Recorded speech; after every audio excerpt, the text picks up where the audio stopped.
Olá, começa agora o Geração V, o teu programa de comentário político jovem na Rádio Observador.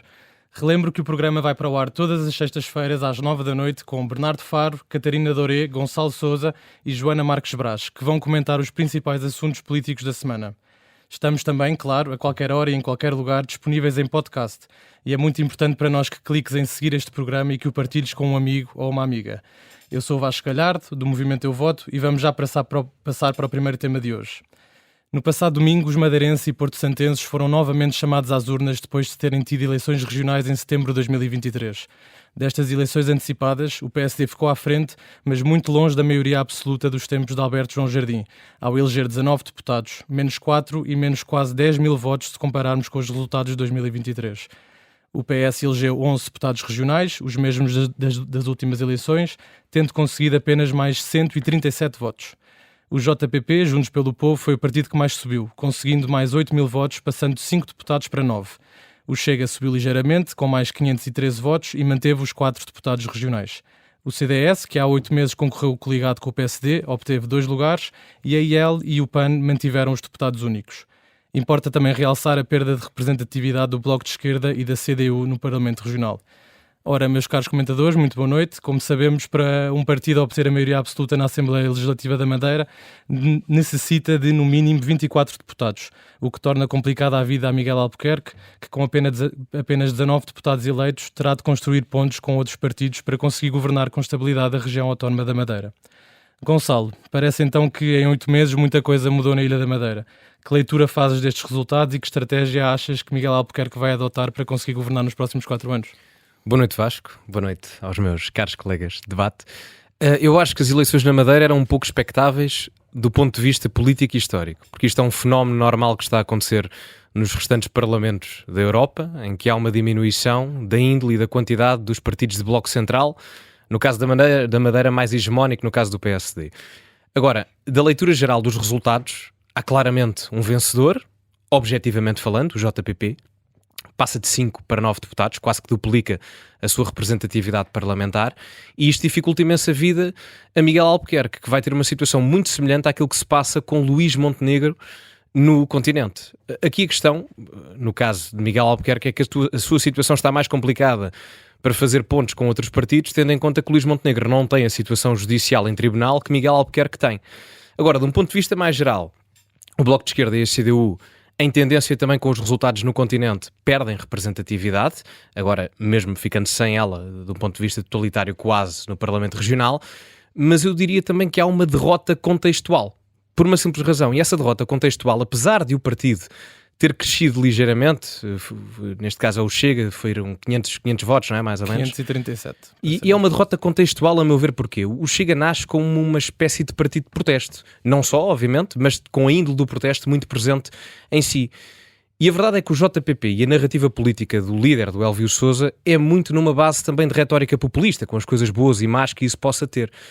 E contextualmente, no caso da Madeira, ver um partido como o Chega não conseguir capitalizar eleitorado quando existe outro, numa maré de protesto em que o presidente do governo regional é demitido, entre aspas, pelo presidente da República, que dissolveu o Parlamento Regional, por um caso de corrupção, e não conseguir cavalgar eleitorado, como aconteceu no continente, para os 18%, então aí, do ponto de vista contextual, há um não aproveitamento político do ponto de vista eleitoral também. O que pode, talvez, enfim, fazer-nos olhar para o futuro e pensar até que ponto é que, se aparecer outro partido de índole populista em Portugal, o JPP está mais à esquerda, como sabemos, mas vamos imaginar do centro-direita mais à direita radical em Portugal, do ponto de vista do continente, O que é que acontece ao Chega? O que é que acontece ao Chega em termos eleitorais? É importante perceber isso, não é? E o JPP é um caso de estudo nesse ponto de vista. Bem sei que é um argumento do ponto de vista e da vertente regional, certo? Mas às vezes são bons exemplos, até porque a situação de Miguel Albuquerque, parlamentarmente, não é assim tão diferente da de Luís Montenegro. Muito bem. Joana? Bom, eu acho que sobre a eleição na Madeira fica aqui a lição de que na política não vale tudo, mas vale, não é? Porque, portanto, o cabeça de lista do CDS tinha dito que não fechou completamente a porta ao PSD e agora vai-se defender precisamente com isso, mas a verdade é que até domingo todos os partidos tinham, de certa maneira, quase repudiado Miguel Albuquerque por causa da queixa na qual ele era arguído por corrupção.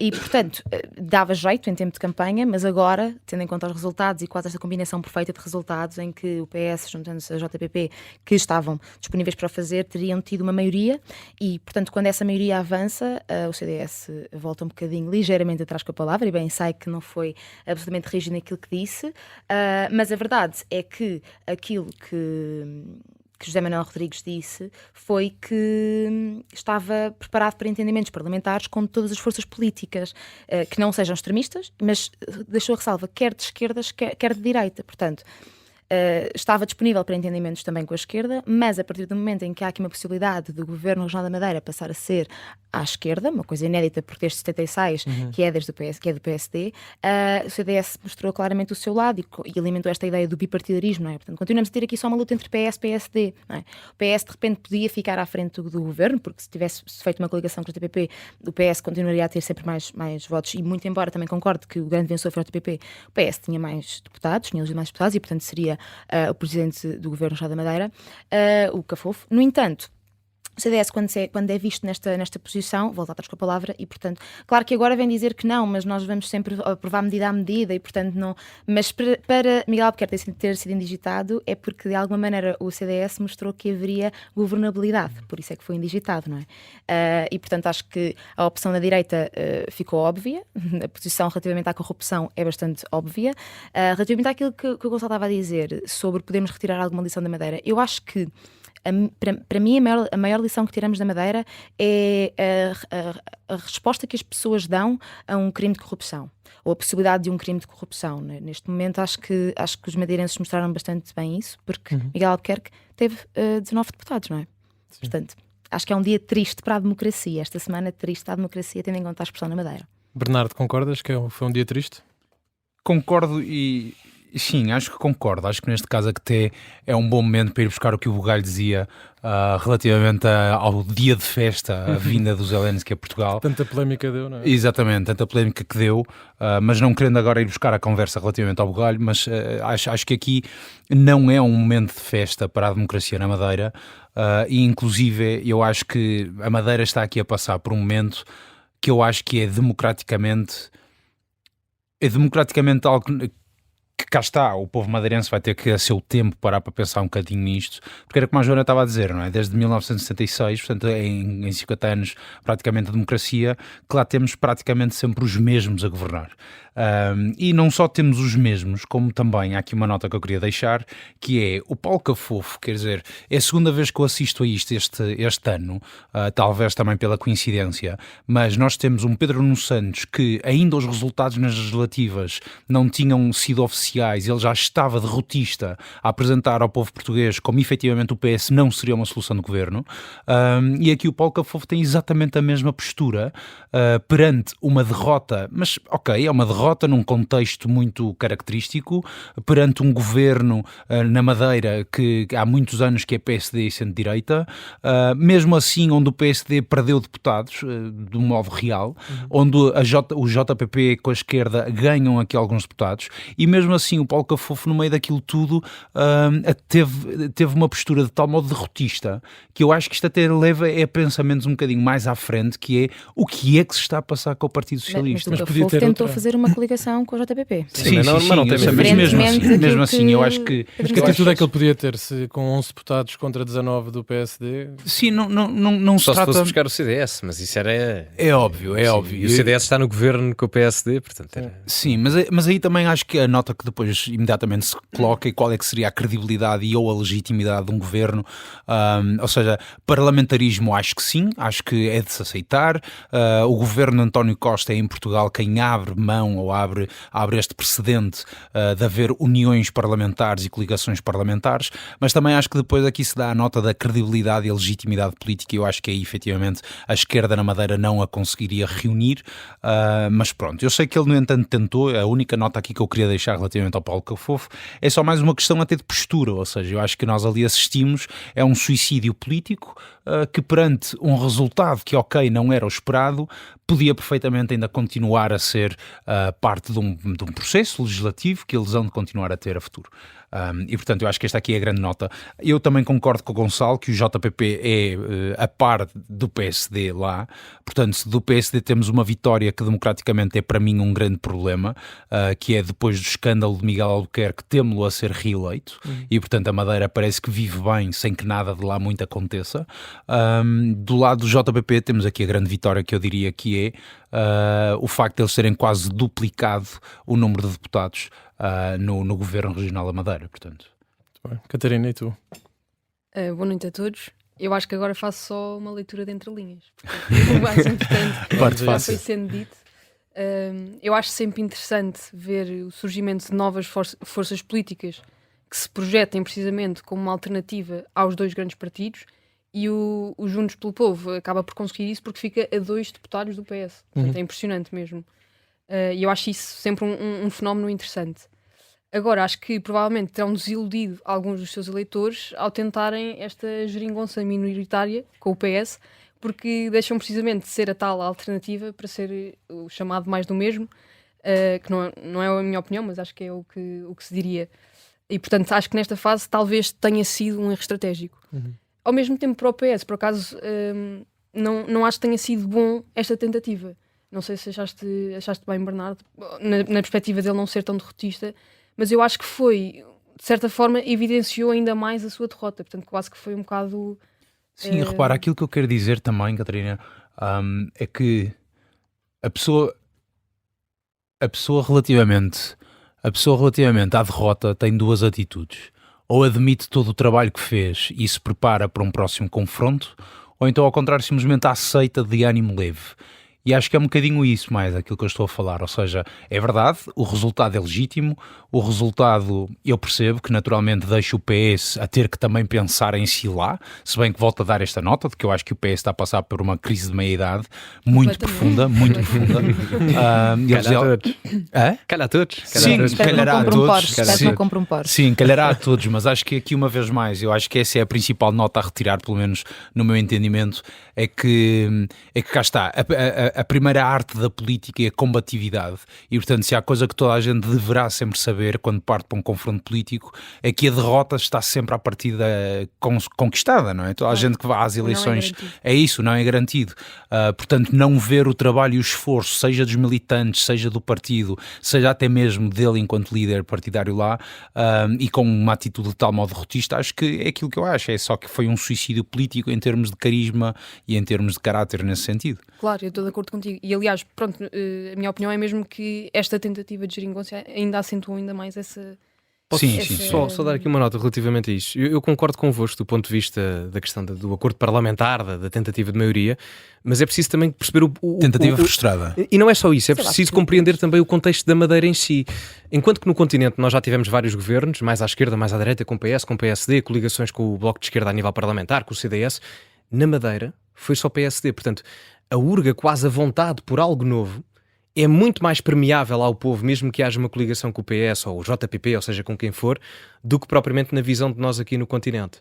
Portanto, Certo. Acho que estamos de acordo pela primeira vez. Olha que espetáculo. Acho que estamos de acordo pela Ao primeira terceiro vez. Gonçalo. o episódio. relógio parado bate certo 2 vezes ao dia, não é? Não, porque eu realmente concordo que a tentativa foi. possível, Joana, estás a ver? Vocês estão a dizer em relação ao suicídio político. Eu acho que teria sido um suicídio político se Cafofo tivesse ficado impávido e sereno sem fazer nada. Ainda por cima, depois do líder do JPP ter aberto essa porta. Sim, mas ele não sendo António Costa, que é um grande negociador político, e nem sequer conseguindo com uma coligação que não ganhou reunir os deputados necessários, para mim, pelo menos, foi quase que evidenciar mais a sua derrota. Mas Queria-vos perguntar o que é que te tem a dizer sobre a morte do Bloco de Esquerda e da CDU, muito rápido. Eu quero bater uma palma em celebração. Então bate. Ok, então aqui está, porque acho que Eu efetivamente é o voto de tempo. repúdio desta palma. Voto de repúdio. Ok. Pronto, mas acho que sim, acho que efetivamente é o princípio do fim de uma era, em termos de posicionamento político, de uma mensagem que eu acho que não só está velha, como está gasta, como é completamente surreal, no meu entendimento. A utopia que o PCP ainda hoje em dia vende, e muito daquilo que é a utopia que o Bloco de Esquerda depois também em muitas dimensões da esfera política e social tenta depois executar, e portanto Achas que é uma tendência a nível nacional depois? Eu não sei se é necessariamente uma tendência. Eu acho que em Portugal se está a manifestar uma tendência que eu estou a ver com alguma clareza, que é esta renovação da esquerda, portanto, a começar no PSD, no PS, desculpa, e a passar ao Bloco de Esquerda e depois o PCP, seja a renovação nas lideranças, seja a renovação nas frentes das pessoas nos partidos. Estão a ter grande dificuldade, também porque se calhar estão aqui há quase 50 anos a empobrecer o país e, portanto, é natural, mas pronto, acho que a tendência é um bocadinho mais esta. Muito bem, já voltamos para a segunda parte do Geração V. Fica desse lado porque os nossos comentadores vão ainda fazer a sua recomendação da semana e opinar sobre o assunto que mais os chamou a atenção na campanha para as eleições europeias que já arrancou. Até já.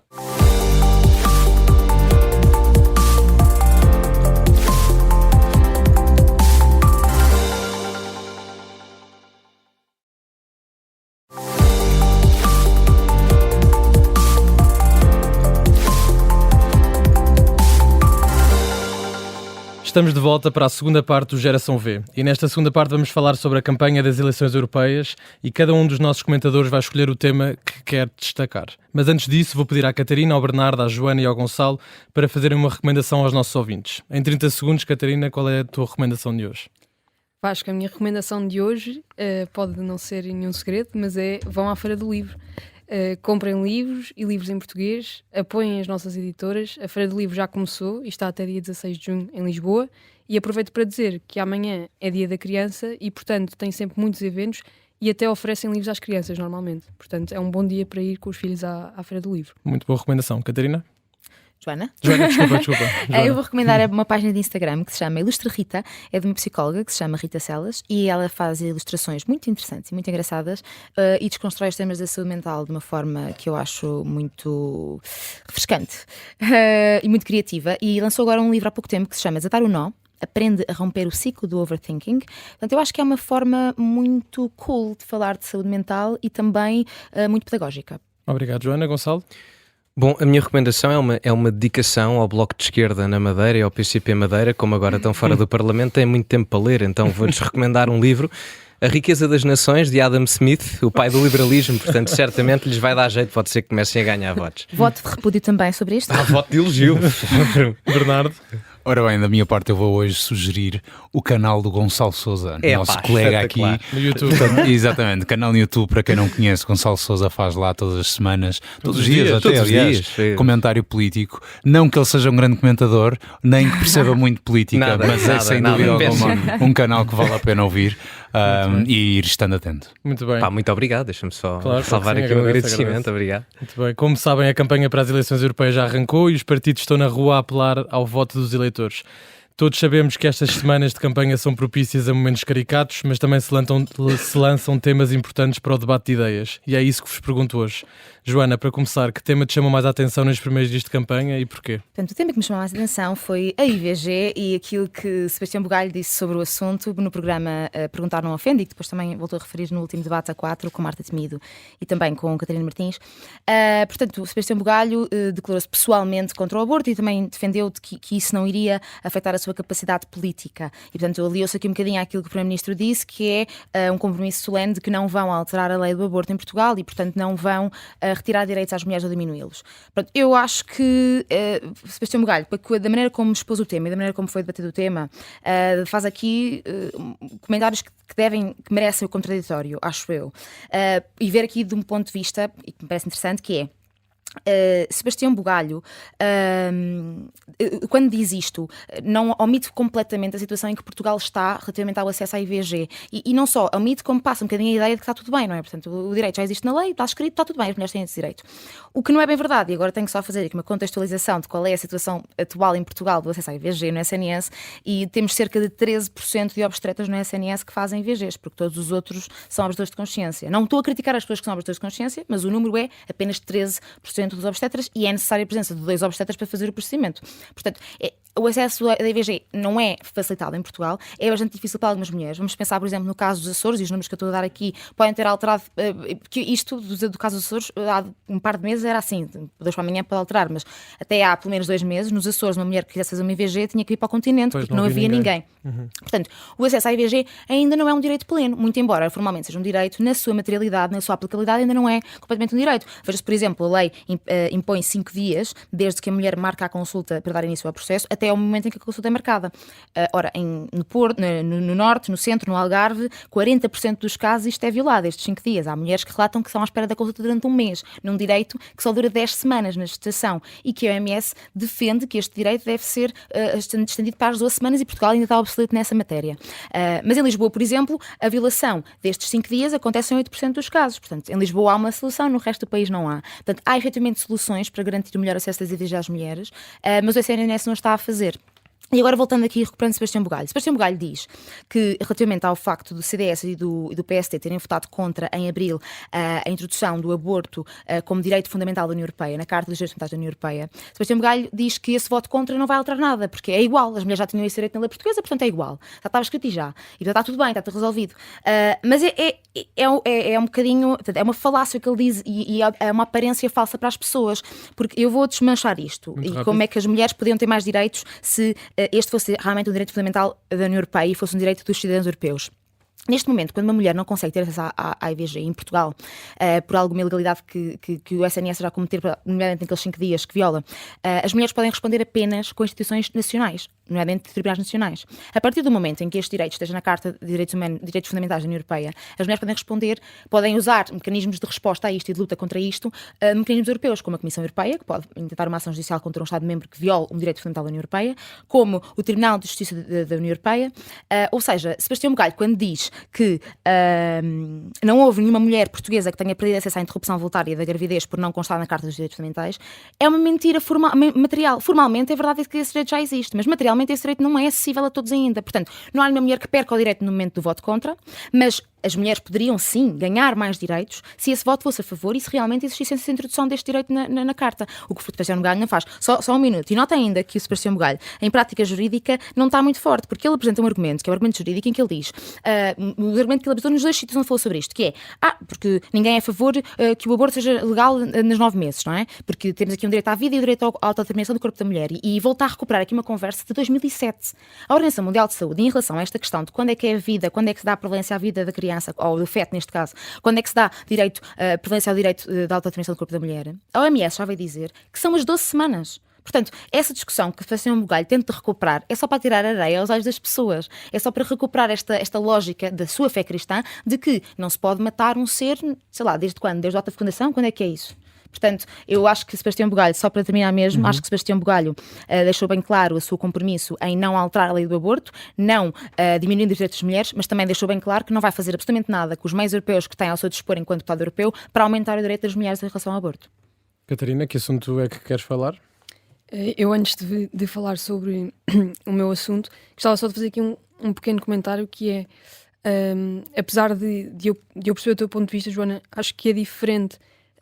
Acho que a opinião de uma pessoa sobre a despenalização do aborto e sobre a inserção do aborto como direito fundamental na Carta da União Europeia não precisa de se ter uma opinião em bloco. Ou seja, eu acho que até é possível ter uma opinião diferente sobre os 2 assuntos. Acho que são assuntos diferentes. Do ponto de vista jurídico, a qualificação como direito fundamental pode levantar algumas dúvidas que a despenalização do aborto não levanta por opção da mulher até às 10 semanas. Mas para mim foi a forma como ele colocou a situação de que já é um direito pleno e que já está tudo bem e que não é preciso fazer trabalho ainda sobre isso. Certo. Pronto, mas só para deixar a nota que eu acho que é possível, e eu acho que é isso que se passa talvez com o Sebastião Bugalho, que ele tem uma opinião diferente sobre isso, mas está com medo de dizer. Pois. Pronto, e portanto... Era mais sério em campanha se dissesse. Exatamente. Aliás, eu acho que Sebastião Bugalho, sobre este tema do aborto, ele meteu-se numa alhada, porque depois ele defende que a habitação deve ser um direito fundamental, e então quando um jornalista do Expresso este fim de semana apertou com ele a perguntar então, mas qual é que é a diferença, ele de repente ele usa os mesmos argumentos para extrair conclusões diferentes, e portanto é aí que ele se mete numa alhada, em vez de assumir simplesmente. Eu acho, isto é a minha opinião, não é? Não estou na cabeça de Sebastião Bugalho, mas eu acho que Sebastião Bugalho acha que a habitação é um direito fundamental e acha que o aborto não é. Só que lá que ele não vai dizer isso porque está com um trauma das legislativas. Pronto, houve ali um trauma. Mas pronto, agora passando ao meu tópico, eu tenho aqui uma estatística que eu achei bastante interessante, que é só em 2009 e 2014 é que os partidos que venceram as europeias não foram o partido vencedor / formador de governo nas legislativas seguintes. E, portanto, quando nós olhamos para esta semana de campanha e vemos que os líderes nacionais surgem que nem cogumelos, é porque as europeias de facto têm esta dimensão nacional que depois acabam por ter muito impacto Por muito que eles digam que não, não é? na política nacional, e por isso é que, infelizmente, para nós que gostámos tanto de ver a Europa a ser discutida no início da campanha, agora já não está a ser assim tanto. Pronto, se puder só fazer mais um 30 comentário. segundos, sim. Então vou só dizer, pronto, que é engraçado ver que André Ventura já percebeu o erro inacreditável que cometeu ao escolher a sua cabeça de lista e já se está a encarregar de o censurar bem censurado e a tirá-lo dos cartazes, e acho que isto prova que este partido é feito de um homem só. Bem, Gonçalo? Bom, eu vou tocar em Sebastião Bugalho, que foi quase caracterizado como uma espécie de novo RP do Lust, por causa da festa da democracia. Portanto, vou tocar nesse ponto, tendo em conta a vinda de Zelensky também a Portugal. Relativamente a isso do Sebastião Bugalho, acho que ele não disse aquilo, obviamente, mal intencionado. Acho que foi só, perceba Marta Temida, é um bom jogo de marketing político para tentar descaracterizar e desumanizar um bocado o adversário, faz parte da política, também. mas não me parece que ele tenha a intenção disso, não é? Mas relativamente à vinda de Zelensky a Portugal, que é o que no caso interessa. Foi interessante ver isto por uma simples razão. A guerra na Ucrânia é talvez o ponto mais importante que nós temos na geopolítica atual, do ponto de vista ocidental, claro. E é curioso porque Zelensky, embora eu tenha algumas críticas relativamente à abordagem política que o Zelensky tem, mas está a ser esperto, por uma simples razão. É que ele não consegue ainda ter acordos multilaterais dentro de organizações como a União Europeia ou a NATO. Então o que é que ele está a fazer? A procurar acordos bilaterais com nações dentro destas instituições, nomeadamente a NATO ou a União Europeia, em que estejam em ambos, não é? Os países em questão, para conseguir galvanizar um bocado a sua credibilidade do ponto de vista político global, para conseguir futuramente esse mesmo multilateralismo dentro dessas mesmas organizações.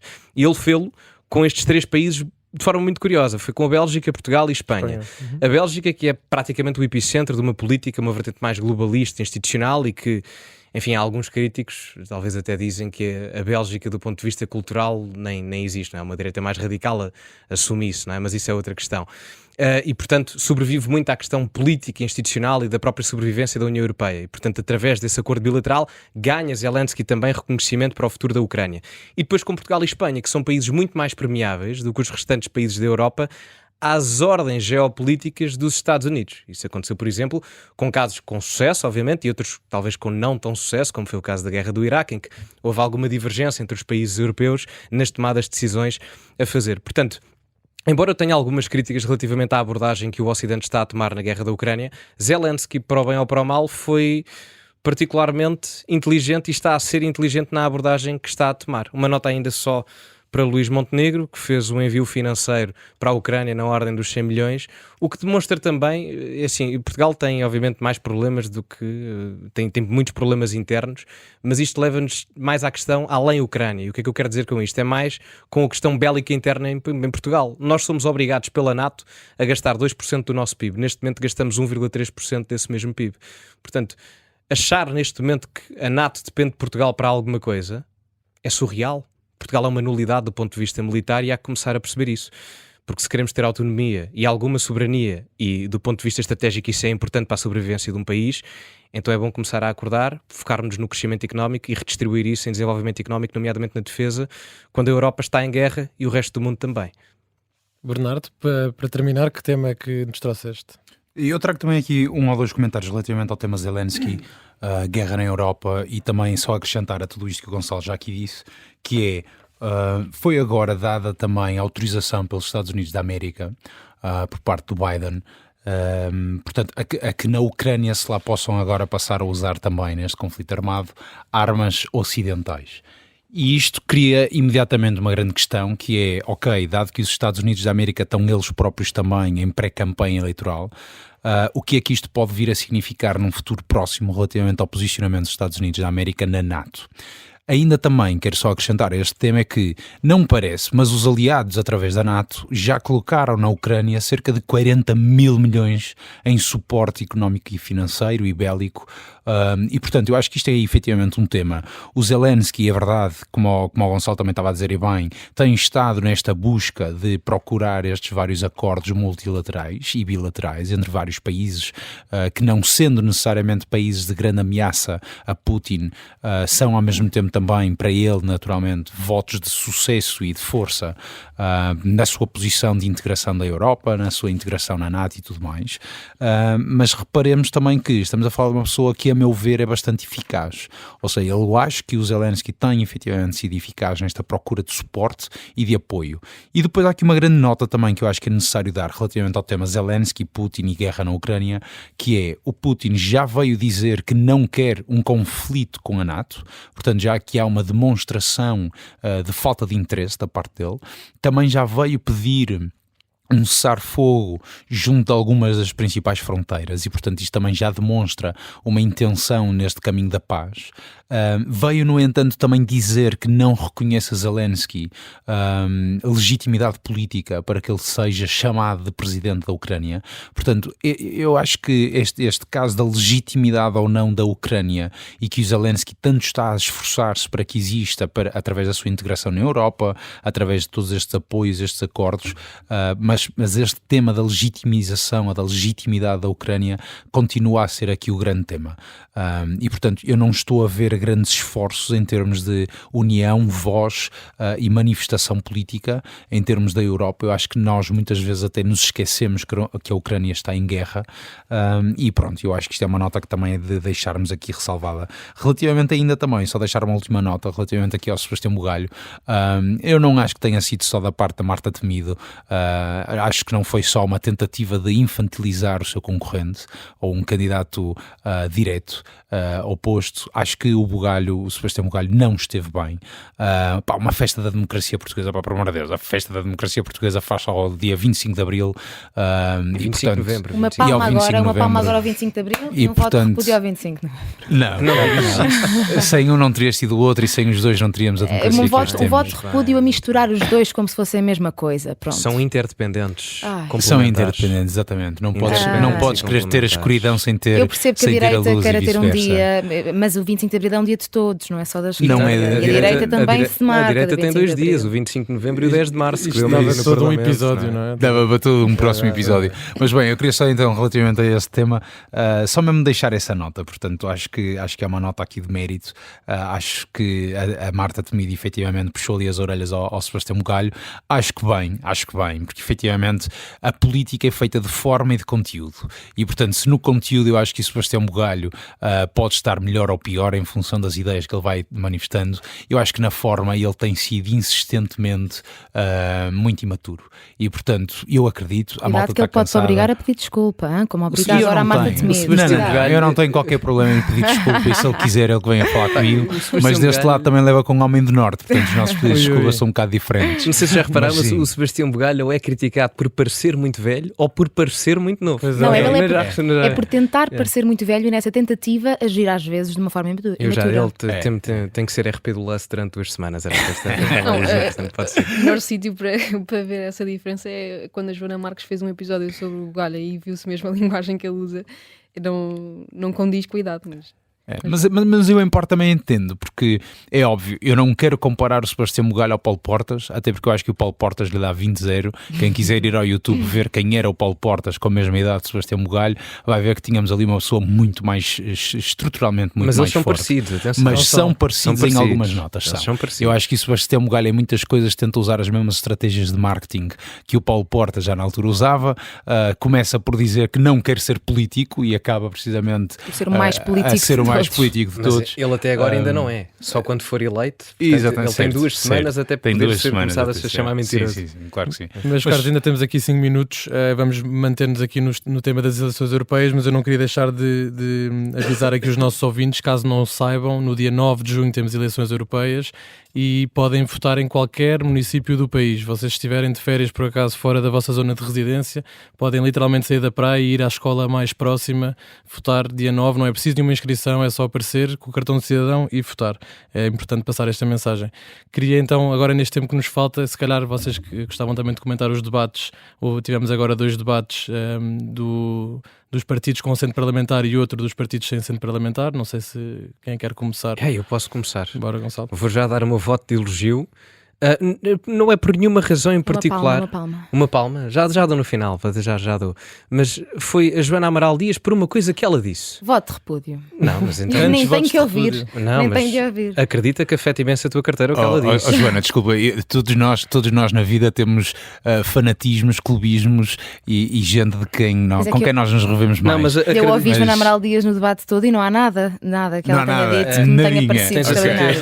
certeza? Então pronto, Para- eu vou dizer isto e depois podes ligar ao Banco Central Europeu a perguntar-lhe se é Vamos ver mentira. se faz sentido o que ela A disse. Joana Amaral Dias referiu que o principal problema que neste momento, enfim, assombra a Europa do ponto de vista da inflação não tem propriamente a ver com questões bélicas, tem sim a ver com o excesso de impressão de moeda por parte do Banco Central Europeu, nomeadamente após o ano 2020. E isto, de um ponto de vista económico ou financeiro, não é falso. Não é falso. A partir do momento em que, numa altura em que a produção de recursos foi completamente atropelada, até se começou a produzir menos, a representatividade monetária desses mesmos recursos aumentou. Portanto, a existência de uma bazuca europeia teria que ser paga de alguma forma. Quer em forma de impostos, de forma direta ou indireta, quer em forma do aumento da inflação. E é isso que está a acontecer agora. E eu nunca vi, até agora, ninguém da esquerda à direita, e partidos de esquerda poderiam tê-lo feito, nomeadamente aqueles que têm uma perspectiva menos europeísta, o PCP ou até o Bloco de Esquerda, a criticarem o Banco Central Europeu pelo excesso de impressão de moeda que foi feito de forma completamente estapafúrdia após 2020 na questão da pandemia. E agora nós estamos todos a pagar esse excesso de impressão de moeda. Gonçalo, mas por que razão é que O achas caso do Zimbábue, deixa-me só Sim. terminar, o caso do Zimbábue em 2007 é pragmático nesse mesmo exemplo. Portanto, nada me vale estar a imprimir mais notas porque se eu tiver fome não vou comer uma nota de 10 euros. A nota representa o recurso. Ainda, como as coisas Enfim, andam, ainda acabas a há comer de chegar- precisamente há de chegar umas a dia. moedas. Portanto, a mim não me importa se fez Joana Amaral Dias, a Catarina Martins ou o João Oliveira, a verdade é que isso é verdade. Não tem a ver com isso, tem a ver com. Nós estamos um bocadinho estranho porque é que a Joana Amaral Dias é a única pessoa a criticar isso e mais nenhum outro partido critica isso. É que de repente falamos de um tema económico e eu percebo que atualmente os temas económicos. É mais financeiro do que económico, mas sim. Sim, tem a ver com segmentares político, social, cultural e económico, insere-se na parte económica. E na parte económica, o que acontece é que hoje em dia, malta da nossa idade, jovens e até mesmo as pessoas mais velhas também, querem muito mais saber de uma parte económica, não é? Porque os direitos nós temos como garantidos e absolutos, de alguma maneira, que não são. Agora, aqui o ponto é que de repente fala-se dessa inflação, dessa impressão de moeda, Mas está errado. e atira-se o 2020 para a conversa como se não fosse nada, como se em 2020 não tivéssemos passado realmente, e isso depois seria uma outra discussão sobre se foram certas as medidas ou não, e que eu acredito que nós não estejamos de acordo nesse aspecto. Não foram, claramente mas que não foram. O eu resultado acho- está à vista. O poder de compra neste momento é Tá inferior bom, ao que era em mas 2008 as em mortes que Portugal. nós tivemos durante o período de Covid também Mas uma coisa não conseguimos invalida a outra. contê-las, Como é não que o excesso de impressão de Portanto, moeda resolve o número de mortes que havia na pandemia? Uma coisa não tem a ver com a outra. Repara, Gonçalo, aquilo que nós estamos aqui. Uma nota não é uma vacina. Não é, mas tu não tens uma vacina de borla. E portanto, Por isso mesmo tens que basear no crescimento económico e não no crescimento Mas do como é que aumento tu da fazes moeda. crescimento económico quando tens uma União Europeia fechada, quando tens um mundo assolado por uma pandemia? Portanto, nós estamos Então numa estás-me a pandemia, dar razão. estamos numa Se situação. não aumentas os recursos, para que é que vais aumentar a moeda? Estamos numa situação em que os países estavam fechados, havia layoffs, havia Certo. uma economia Por isso a mesmo é que não colapsar imprimes mais moeda. completamente. Repara, Gonçalo, eu não tenho um curso em economia, mas confio bastante nas É que, imagina, é só estruturas. dizeres que a Joana Amaral Dias, mesmo tu discordando 95% com ela tem razão em alguma coisa. Não acho. Ou em várias. Mas uma coisa é o que tu achas, outra coisa é o que as coisas são. Exatamente, e Não a é? verdade é que Portanto- estás tu e Joana Amaral Dias contra o resto do país. Pá, malta, desculpa lá. não. Deixa-me só interromper Não. aqui Tu uma coisa. disseste, Desculpa lá. portanto, sim, Desculpa lá, realmente, já ouvi o- realmente é verdade. Vamos ouvir o Bernardo. Imagina, só uma coisa, a Catarina Martins, o que é que vem dizer? Vem dizer que as medidas económicas adotadas pela União Europeia durante o Covid, Catarina Martins, que até era bastante contra certas medidas económicas da União Europeia, vem dizer que essas Ela ainda medidas- agora que estava a essas criticar a medidas independência são do Banco ótimas, Central Europeu. são Desculpa ótimas. lá, Joana, Por amor de ainda Deus. agora Isto a Catarina estava a Martins. criticar a independência do Banco Claro, Central não, Europeu. a Quer Catarina, dizer, Catarina dadas do Bloco de Martins diz, Esquerda- Catarina Martins diz que na pá, altura por do amor de Covid, todas as medidas, todos os tratados que foram ultrapassados, todas as medidas a quais se fechou os olhos, foram realmente Temos de Mas imagina, terminar. importantes na se tu altura. gostares de pagar mais, Temos 30 segundos. tudo bem. Eu gosto é que as pessoas se mantenham vivas e com condições. Mas uma e com coisa direitos. não leva à outra, não sei se tu percebes. É muito pelo contrário, porque o teu poder de compra diminuiu graças a isso. Agora, Não, E lá? na altura logo. sim. O teu poder de compra diminui. Porque a partir do momento em que os recursos não aumentam, Vamos tu ter que acabar. satisfazes as Explica-me tuas como é que compravas vacinas. Joana e Gonçalo, vamos ter que acabar. Pronto, sim senhor, Desculpem. isto é para outro programa então. Sim, esta semana ficamos por aqui. Obrigado, Catarina Doré, Bernardo Faro, Joana Marques Braz e Gonçalo Sousa. Temos encontro marcado todas as sextas-feiras às 21 horas na Rádio Observador e sempre em podcast. O Geração V é uma parceria entre o Eu Voto e a Rádio Observador. Eu sou o Vasco Galhardo, muito obrigado por estares desse lado e até para a semana.